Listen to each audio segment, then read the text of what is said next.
What is up, guys? This is David from Bronx Banter coming at you with another episode. I know it's been a week. I usually try to get several videos done in a week, but I got only one video within a week. There's a lot I've been working on behind the scenes, of course, with the Yankees news kind of being dwindled down as we're creeping up towards spring training. And of course, the hype of the Super Bowl coming around. I thought everyone could focus on that. I'm definitely more focused on getting live shows out for you guys. That's almost wrapped up and prepared. So be ready for that. I'm hoping to have that done in the middle or the start of the spring training season. And they're going to be in full force in the regular season. I'll talk a little bit more about that live show, but if you're excited, make sure to like, comment, subscribe, and stay tuned for that. Coming at you every week. Again, I'll give more details about it. I'm so excited. I think this is going to be some of the best content that I've ever come out with on this channel. And I'm just excited because I'll be able to share it all with you guys and sharing those moments with you guys. So anyways, in this episode, more than just the live show that we're going to be discussing about, we're going to be discussing about the 2024 season predictions. So if you don't know, there's a algorithm, AI, I guess, called PECOTA, which PECOTA stands for Player Empirical Comparison and Optimization Test Algorithm. It's a mouthful, so it stands for PECOTA. And really what it does is every season it predicts the season records, chances of getting to the World Series, all that stuff and in between, where each team will land in their division, so on and so forth. So it's been known of having a very, very, very accurate reputation. And this year, the predictions that came out for it, and I wanted to break it down as we're creeping up towards the season with the Super Bowl being over and everything in between. And the Yankees are ranked at first place in the AL East with 94 wins. Which, of course, as Yankee fans, we get excited. Some of us may get skeptical. Some of us may get doubtful. But with the Yankees coming in at first place and with 94 wins, it is the second best team in the American League behind the Astros that are expected to have 95 wins. Now, though I agree it's possible, as the Yankees having 94 wins, what I do find kind of interesting and I become a little skeptical about is where they have some of the other teams ranked. So the Toronto Blue Jays are ranked second place at 88 wins. Now, I do totally think again it's possible for the Toronto Blue Jays to have 88 wins. I do think it's possible that they could be placed second place. But what I find very hard is that they are ahead of the Baltimore Orioles that are in third place with, I believe, 86 wins, tied with the Rays. Now, two things I could take from this. One is that the Orioles absolutely are way better than the Rays, especially now with all the things going on with the Rays, pitchers being injured, trading away Glass now. I mean, he's been injury prone himself. And then, of course, with Wander Franco and him not having his production.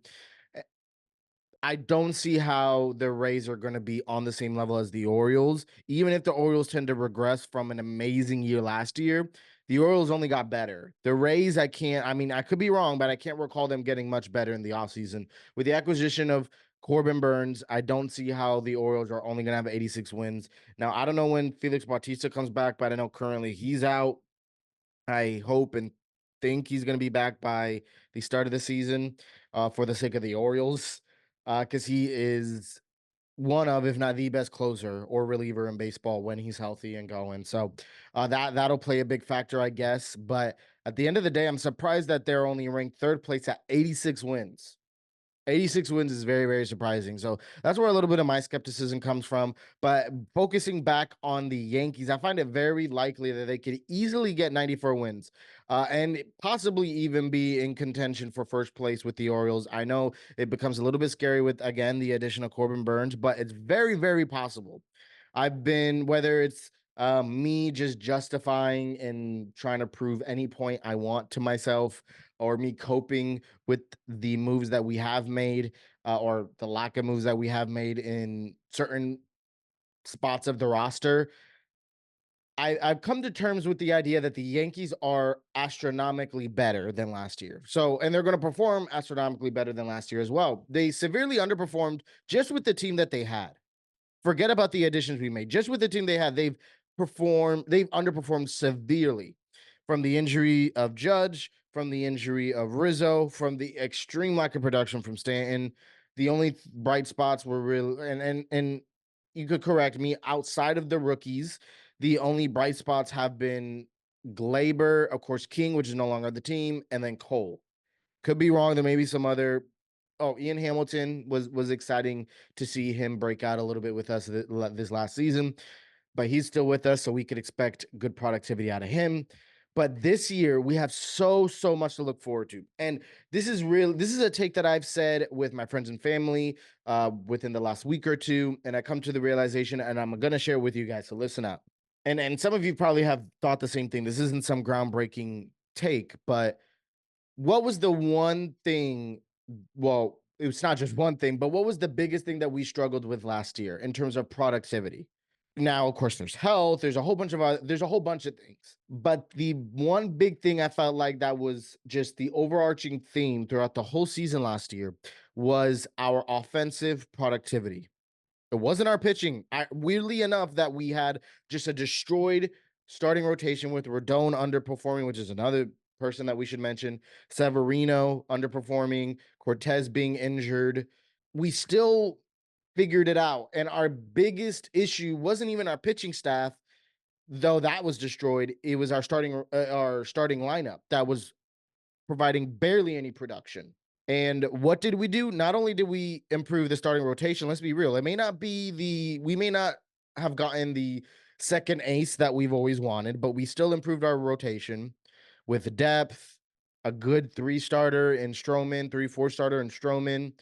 We also improved our lineup immensely. Our offense is immensely better, from the well-roundedness of having more lefties to having contact hitters like Verdugo to having just one of the best offensive, you know, players, batters, eyes at the plate in Juan Soto, generational talent, to hopefully having a healthy Judge, to having a healthy Soto, to having a healthy Rizzo, which Judge on a healthy season could have another historical offensive season. Rizzo could have very well. It's easy to say and predict that he's going to have another 30 home run season as he's averaged throughout his career. So with this type of offense, and then Verdugo, and then expecting Volpe to have just a better offensive season than he had last year, and then to have better offensive production from Wells, and then Dominguez when he comes back, DJ having a better second half, foreshadowing hopefully a strong 2024 season. There's so much, so much to be proud of and looking forward to in our offense that was far from present last year. So if our biggest issue was offense last year, and that's the main thing that we addressed this offseason, how much more do you think we could? How many more wins do you think we could get? How many more wins do you think we could get? I think we could get a lot more wins. And I could definitely think, projected at 94 wins, I absolutely think we could get 10 to 12 more wins than we did last year, where we underperformed from a decent team to now coming with a star-studded offensive lineup, in my opinion.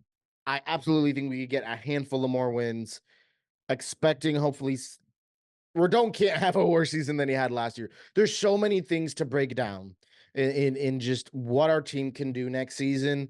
I know it's so easy to look at last season and think that that we may just be a little bit better, or we may fall behind the Orioles.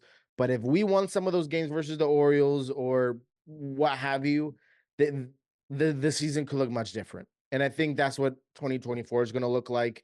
I do think there's definitely a realm of reality that we could come in first place. I do absolutely think we should easily place the over on 94 wins, that what PECOTA placed us for. So can we easily get under that? We could, and that's the only scary part. We're coming off of a really bad season.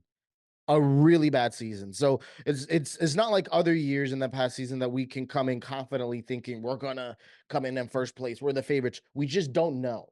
We know we're gonna be better, but we don't know by how much, because of how much we regressed last year to how much we've improved this all season. You just gotta wait and see. And I'm excited to wait and see what the Yankees are gonna do. So I wanted to kind of break down what PECOTA projected. I want to know what you guys think. If you think PECOTA's just far off, that there's no way that the Orioles are in third place. I don't think they're going to be. I think it's going to be a tight race between us and the Orioles. I do see that the Rays are going to have 86 wins this season. I agree. I think they're going to regress. So I think that's pretty accurate. Red Sox again in last place. Blue Jays, I feel like are going to be somewhat in contention like they were last year, but nothing too crazy. I'm expected for the Yankees to do what PECOTA projects. Just worried about what the Orioles are going to do, and yeah, let me know what you guys think. I will give my official predictions. I didn't give my official predictions. I'm just reacting to PECOTA, but I'll give my official predictions on that live stream on our first live show of. I don't even want to release the name yet. I'm gonna leave it there. It's going to be so exciting. So if you guys are new, if you guys have watched these episodes before, just stay tuned. Like, subscribe, comment. You're not going to want to miss what's going to happen on this channel. Yeah, just you got to. I'm excited for this next season. Let's ride this season out together. And if you liked today's episode, please make sure you subscribe down below. It'll truly mean the world. Check out what YouTube suggests will be a great video for you. And also, The Martian wants you to subscribe. Judge wants you to subscribe. So make sure you do. And until next time, peace and be blessed.